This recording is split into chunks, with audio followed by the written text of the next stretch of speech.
নমস্কার বন্ধুরা, আমি সানুদি রান্নাঘরে আপনাদের সবাইকে জানাই স্বাগত।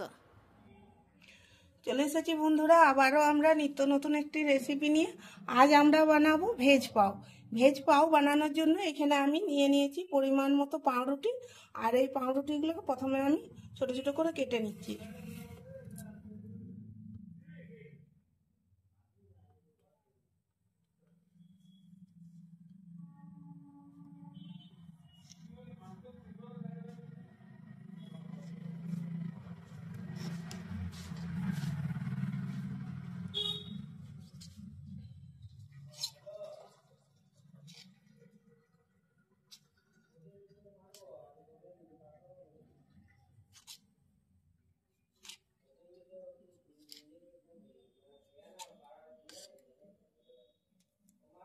এরকম ছোট ছোট করে সব পাউরুটিগুলো আমি কেটে নিচ্ছি।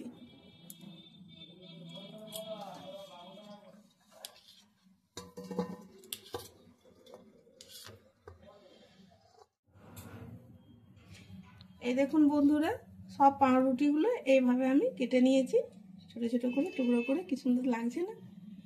এরপর আমি এই পাউরুটিগুলোকে ভেজে নিচ্ছি। কড়াই বসিয়ে দিয়েছি গরম হওয়ার জন্য। এখানে আমি সরষের তেল দিয়ে দিচ্ছি, তবে আপনারা সাদা তেলও ভাজতে পারেন।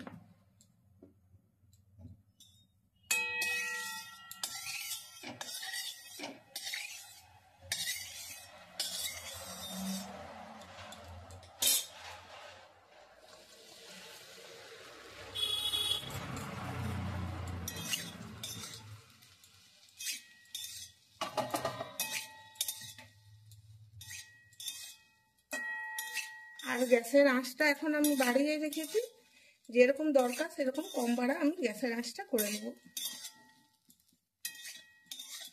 আর এগুলো অনবরত নাড়তে হবে, তা নাহলে কিন্তু পাউরুটি তো তলে লেগে যাবে।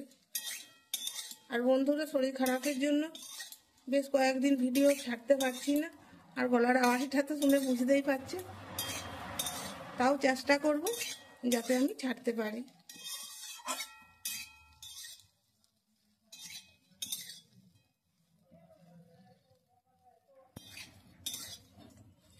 পাউরুটিগুলো ভাজা হয়ে গেছে, এরপর আমি গ্যাসটা অফ করে দিচ্ছি।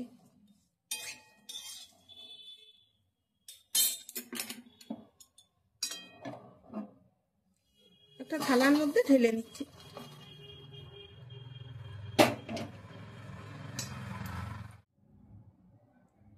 বন্ধুরা, ভেজ পাও বানানোর জন্য এখানে আমি কিছু সবজি নিয়েছি বিট, গাজর, বিনস আর আলু নিয়েছি, ক্যাপসিকাম, একটু ধনে পাতা, একটু কাঁচা লঙ্কা আর নিয়েছি কারি পাতা।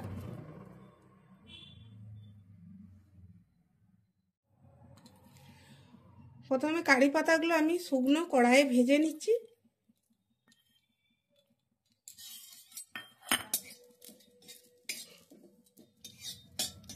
কারি পাতাগুলো ভাজা হয়ে গেছে, এরপর আমি নামিয়ে নিচ্ছি।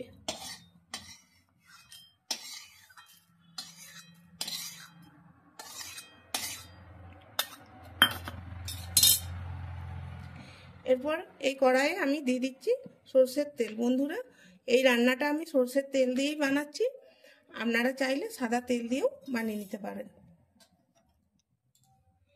দিয়ে দিচ্ছি শুকনো লঙ্কা আর গোটা সরষা।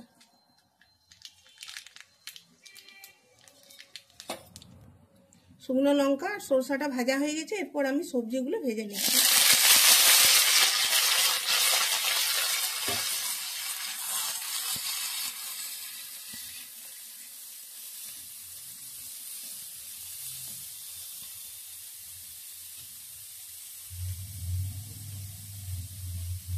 দিয়ে দিচ্ছি স্বাদ মতো নুন,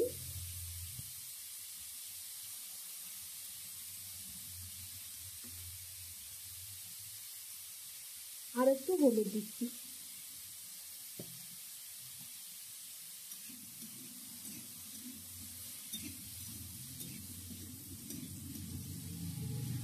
এই সবজিতে আমি জল দিচ্ছি না, জল ছাড়াই আমি সবজিটা ভাজবো, তবে গ্যাসের আঁচটা একদম কম রেখে।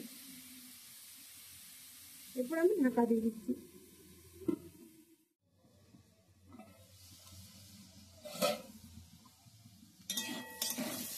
বন্ধুরা মাঝে আমি 2-1 বার নেড়ে নিয়েছি। আর এগুলো আরেকটু হবে, আরেকটু সিদ্ধ হবে। আলুটা সিদ্ধ হয়ে গেছে কিন্তু গাজরটা একটু শক্ত আছে। এরপরে আমি দিয়ে দিচ্ছি ক্যাপসিকাম, কাঁচা লঙ্কা, ধনেপাতা।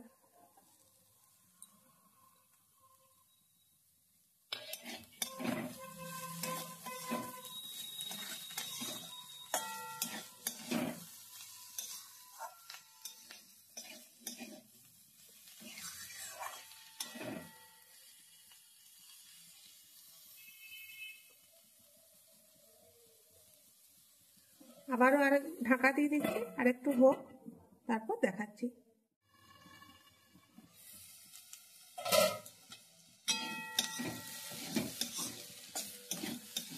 এগুলো খুব ভালো করে ভাজা হয়ে গেছে। এরপরে যে আমি কারি পাতাগুলো ভেজে রেখেছিলাম না, ওগুলো আমি গুঁড়িয়ে নিচ্ছি। শুকনো কড়াইয়ে যদি এরকম ভাবে ভেজে নেওয়া হয় তাহলে হাতে করে গুঁড়ি নেওয়া যায়, আর তেলে ভাজলে কিন্তু হাতে করে গুঁড়ানো যায় না, হাতে লেগে যায়। আর এগুলো দেখুন কি সুন্দর গুঁড়ানো হলো। এরপর দিয়ে দিচ্ছি।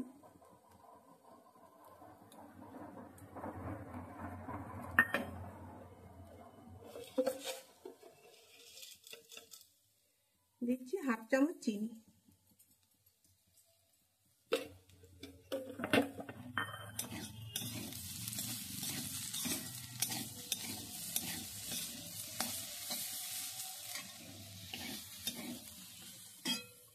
এরপর আমি মিশিয়ে দিচ্ছি ভেজে রাখা পাউরুটি।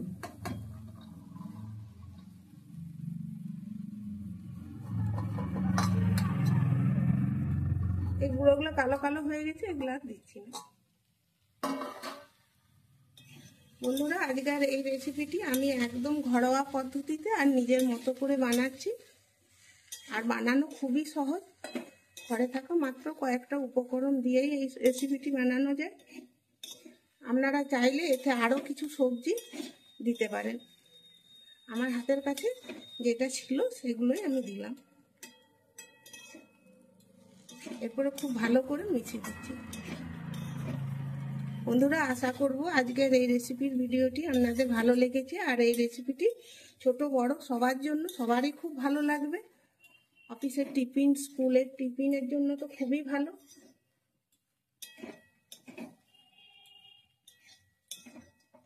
গ্যাসের আঁচটা এতক্ষণ কমানোই ছিল, এখন একটু বাড়িয়ে দিলাম।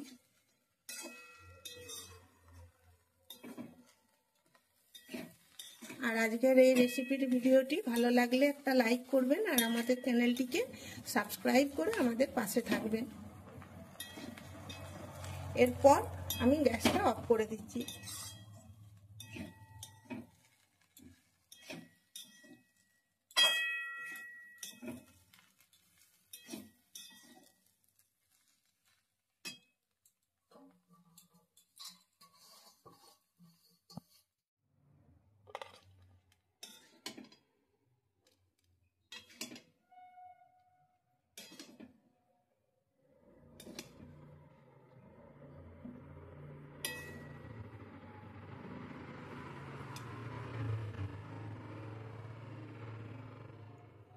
বন্ধুরা আপনারা চাইলে প্লেটের ধারে একটু সস দিয়েও কিন্তু এটা খেতে পারেন। তো বন্ধুরা আবার দেখা হবে পরের ভিডিওতে, আর আপনারাও একবার বাড়িতে বানিয়ে দেখবেন। সবাই ভালো থাকবেন, সুস্থ থাকবেন। ধন্যবাদ।